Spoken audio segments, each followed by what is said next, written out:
देवस्थान चिंचघर तालुका खेड जिल्हा रत्नागिरी यांचा कलशारोहणाचा आणि जीर्णोद्धार सोहळा काल राज्याचे शिवसेना नेते रामदासभाई कदम, राज्याचे पर्यटन विकास मंत्री शंभूराजे देसाई, राज्याचे उद्योग मंत्री आणि रत्नागिरी जिल्ह्याचे पालकमंत्री उदयजी सामंत साहेब, या दापोली खेड मंडणगड मतदारसंघाचे आमदार आणि राज्याचे राज्यमंत्री योगेशजी कदम इतर सर्व मान्यवरांच्या उपस्थितीमध्ये हा जीर्णोद्धाराचा कार्यक्रम काल पार पडला।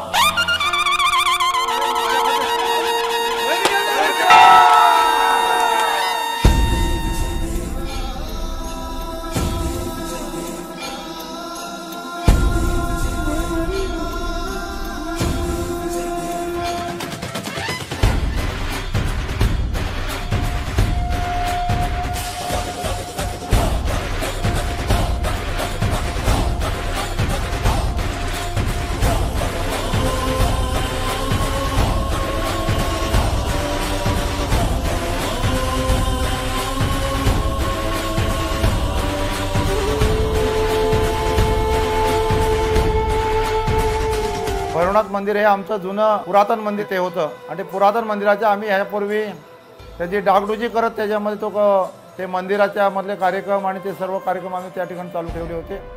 त्यानंतर सर्व गावकऱ्यांनी एकत्रित निर्णय घेतला। त्या मंदिराचा जीर्णोद्धार होत असताना आम्ही गेले 2 वर्ष संपूर्ण गाव आमचं जिद्दीनं एकत्रित झालं आणि सगळ्या गावांनी घराघराने या ठिकाणी या मंदिराच्या इथे श्रमदान केलेलं आहे।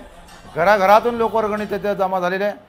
मुंबईचे चाकरमानी असेल, ठाण्यातले असतील, पुण्यातले असतील, इथून नोकरीला व्यवसायानिमित्त गेलेला सगळा चाकरमानी तो मोठ्या श्रद्धेने या ठिकाणी भैरवनाथाच्या या सेवेसाठी उभा राहिला आणि म्हणून आम्ही संपूर्ण चिंचघर गावाच्या बाहेर कोणाकडे मदत मागायला गेलो नाही। गावातल्या गावात तिथे मदत उभी राहिली आणि हे भव्य दिव्य संपूर्ण रत्नागिरी जिल्ह्यामध्ये कोकणामध्ये असं मंदिर नाही। या मंदिर होत असताना आम्हाला राज्य पर्यटन विकासामधून मी आमदार असताना 16-17ला या ठिकाणी आपण निधी मंजूर करून घेतला। त्याच्यामध्ये आम्ही कामाला त्याच्यामध्ये शासनाचा हातभार लागला आणि म्हणून हे असताना आता आमचं हे मंदिर संपूर्ण जगाला पाहता येईल।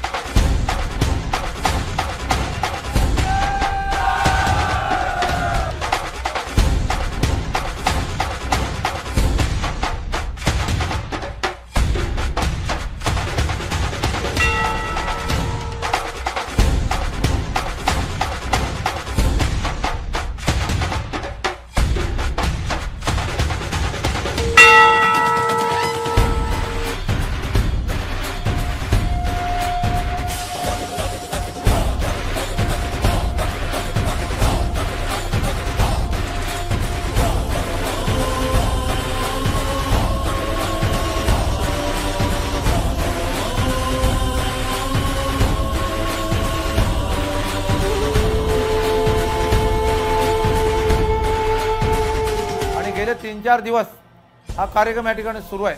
काल कलशारोहण झाला, पण आम्ही मूर्तीची रूपं ही सोनाराकडून त्या ठिकाणी 2 दिवसापूर्वी 22 तारखेला त्या ठिकाणी आणली। न भूतो न भविष्यतो एवढा पाऊस असताना सुद्धा खेडमधील रेकॉर्ड ब्रेक परवाची मिरवणूक त्या भैरवनाथाची आमची निघाली आणि मग पावसालाही दाद दिला नाही। आज शेवटचा दिवस सत्यनारायणची पूजा आहे आणि मग ह्या कार्यक्रमाची सांगता होईल। हे शंभू महादेवाची या ठिकाणी पिंडी आहे, शंकराचं हे स्थान आहे आणि म्हणून येत्या महाशिवरात्रीला पहिली महाशिवरात्री आम्ही फार मोठ्या ताकदीने या ठिकाणी करण्याचा निर्णय मुंबईपासून गावापासून या ठिकाणी केलेला आहे। सर्व देणगीदार यांची झालेली मदत अजूनही देणग्या या ठिकाणी भैरवनाथाच्या नावाने या ठिकाणी येत आहेत। गुगल पे कोण करत आहे, लोक रक्कम देतात, त्याच्यामध्ये आधी काही लोक सांगून गेलेत आणि म्हणून सगळ्यांचं मी भैरवनाथ देवस्थान समितीच्या वतीनं कमिटीच्या वतीनं मी त्यांचे आभार मानतो आणि त्यांना शुभेच्छा देतो।